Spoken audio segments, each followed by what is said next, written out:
What we find are a number of correlations with respect to this Tomora name.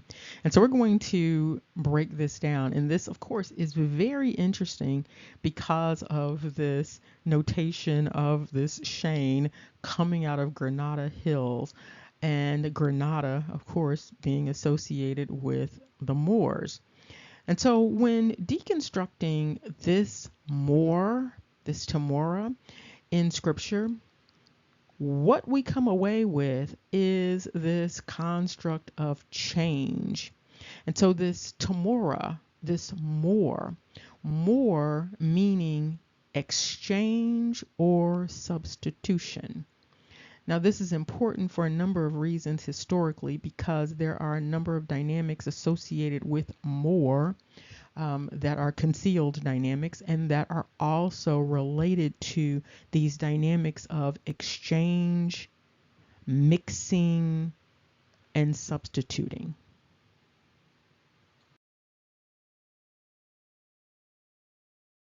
This name MOOR is also a word that means change, alter, and dispose.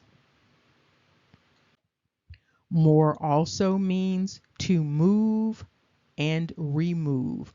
And with respect to move, it's not simply relating to moving something, it's also related to an entity moving to and fro.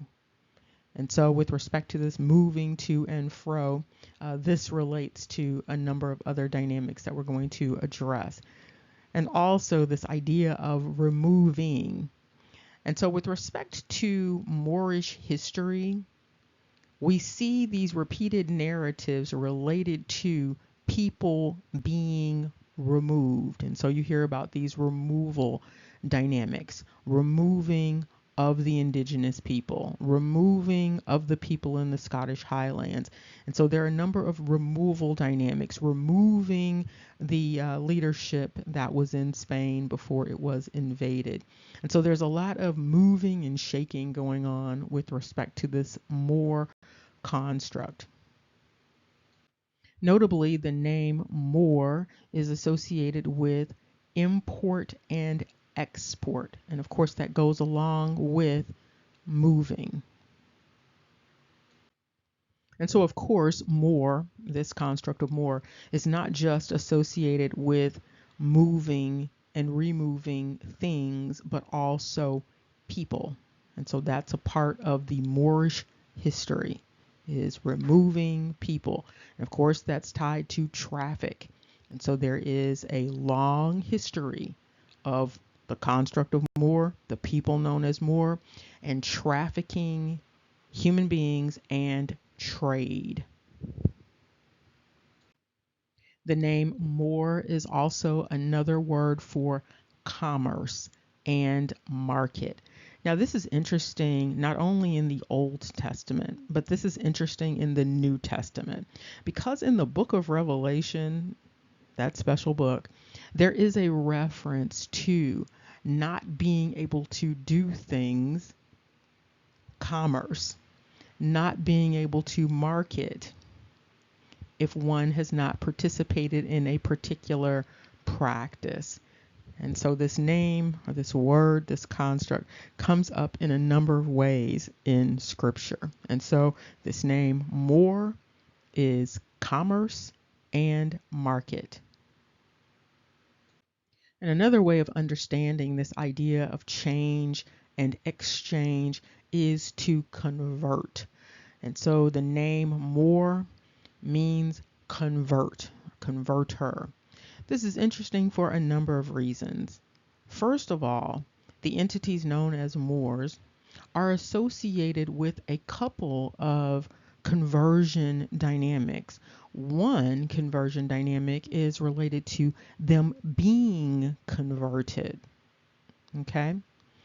And then the other conversion dynamic is related to them engaging in conversions of other people. That means changing of people along some sort of dimension. When you think about what took place in terms of the age of discovery, a big part of the Age of Discovery was the conversion of indigenous people. And so part of the conquest involved conversion. And so changing the people, converting the people, replacing some aspect of the people with an aspect of the colonists. And as you are aware, in the 1400s, part of the colony dynamic involved the Moors, also known as Moriscos and Moranos. We will get into that. The Moors going to different places around the world under different names. Sometimes they were Spanish, sometimes they were Portuguese, sometimes they were Europeans, just in general, but going around the world and converting people. Sometimes the conversion was related to one aspect of the Abraham tradition or another aspect of the Abrahamic tradition. Regardless, there was always this conversion dynamic going on. And so the people were changed. And so what we are dealing with right now all around the world are these converted people, these changed people, these substituted people.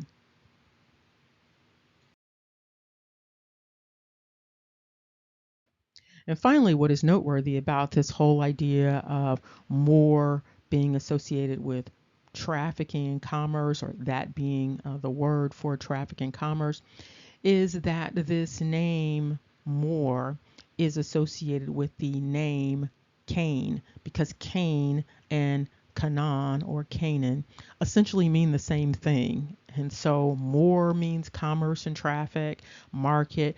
Cain refers to commerce, market, traffic.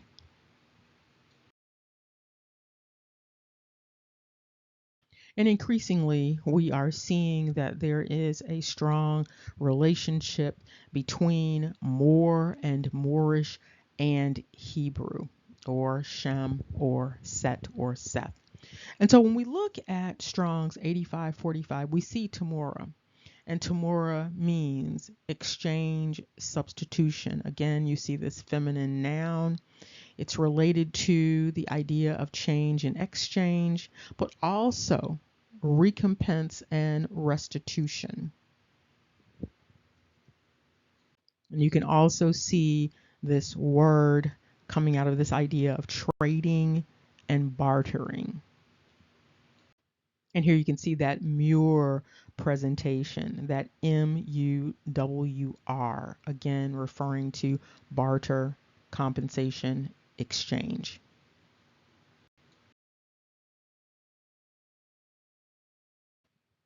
That recompense construct is also noteworthy there. And so it indicates here that this Tamora is coming from MOOR, M-U-R. Again, exchange, exchanged, reward, substitute, and trading. And so you see some dynamics here that are noun dynamics, and then you see some verb dynamics going on here.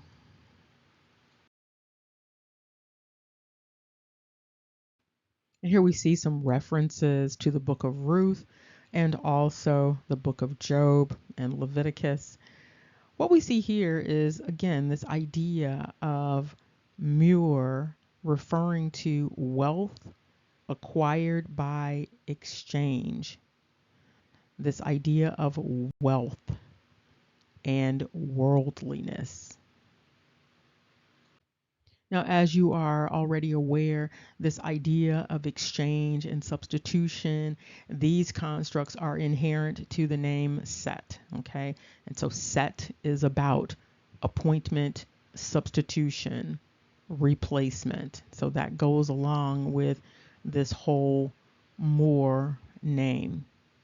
This idea of substitution and exchange, of course, is associated with Isaac, also associated with the construct of a ram, a ram, of course associated with Jacob. It's inherent to Jacob's name. And then also these entities known as Judah and Ephraim.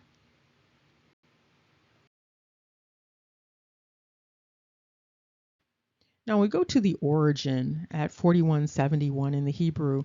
We see MOOR as a verb, still meaning to change, exchange, and alter.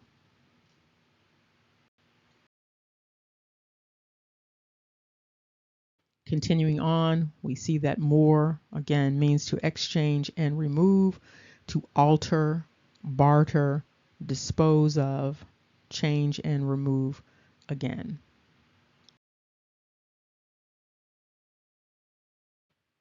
And here we see this MOOR related to the Arabic, referring to this idea of move to and fro, this idea of procurement, to be changed. And again, this is figurative of Moab, coming out of the book of Jeremiah.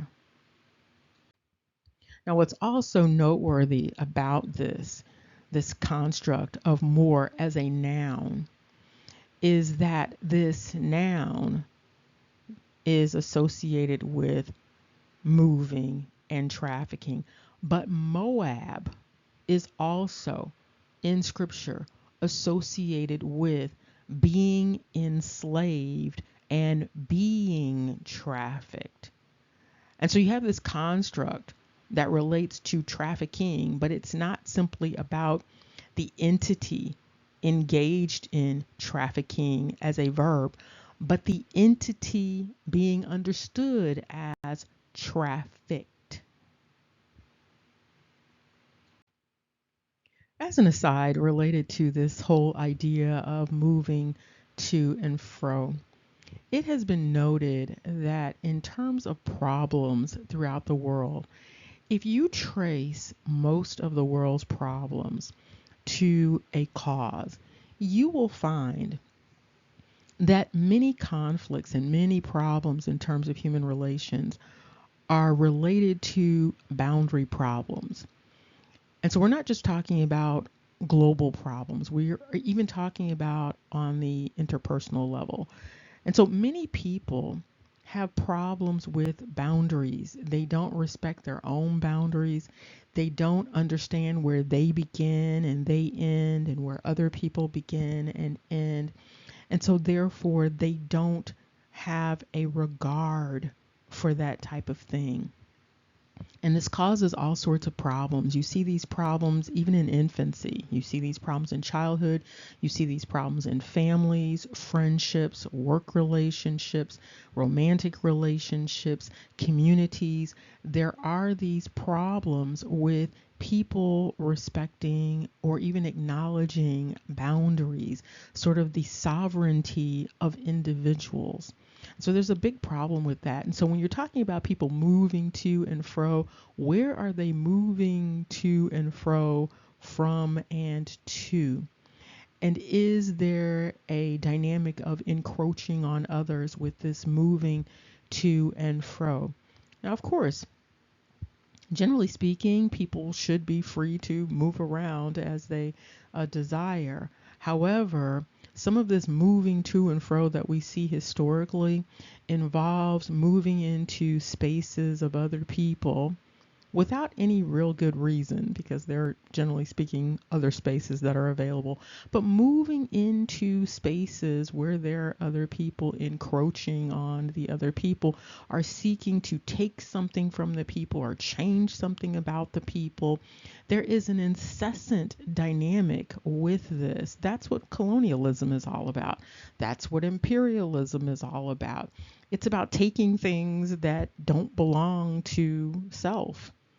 And so, with all of this moving to and fro that we see here, we see this related to a number of people groups, this moving to and fro, this encroaching on other people, this refusal to acknowledge the boundaries and the sovereignty of individual people and collectives of people. Uh, some individuals and some collectives just don't know how to leave other people alone. Now, there might be many reasons for this, but that is a dynamic. Many people do not. know how to leave other people alone. Many people do not have comfort in themselves, and so they are not comfortable being with self, and they feel the need to be with others who in many instances don't want to be with them. And so you see this annexing that goes on with certain countries. They will annex the people that are next to them. They can't just be respectful and let the people exist that are next to them. They must be connected with the people next to them. They force themselves on other people. They force their culture on other people. They force their language, their religion, their ways of seeing the world on other people. And they are not happy unless other people have been imposed upon by them. They are not content with separateness, with individuality. They are not content with that. They don't want other people being content with that. And so, therefore, it's very difficult to have a sovereign relationship in relation to these types of collectives. And you see this with all of these wars. If people would just stay at home every now and then, we would not see these problems. If people would simply be comfortable with visiting other people and enjoying other cultures and contributing to other cultures without having to take over other cultures, we could have more peace. But that's not what we have. For some odd reason, many people, and for many reasons, are uncomfortable with boundaries. And all of the world problems, you can look at any war that is going on right now, and it has something to do with boundaries. It has something to do with encroaching. It has something to do with disrespect. It has something to do with violating the sovereignty of others. Just check around. Look at all of the wars, the conflicts that are going on, the encroachments that are going on, and you are going to see boundary problems. And so it's very interesting to see a name or a construct that involves this moving to and fro, removing things and replacing things and substituting things and converting things. But you see this dynamic throughout Scripture, by the way. And so with respect to the Seth, Set, Shem, Abraham narrative, you see this dynamic repeatedly. People encroaching, people moving other people, people destroying other people so that they can have other people's things. And so this is a theme that goes on. And you have these entities that are descended from Abraham believing that their deity or their deities have told them that they need to move to and fro and that they need to violate the boundaries of others and that they cannot be content until they have changed people, converted people into whatever it is that they are. And that's just how narcissistic this dynamic is. And when considering this dynamic, it's clear that this is related to the construct that we've been discussing, that construct of nothing ever being enough.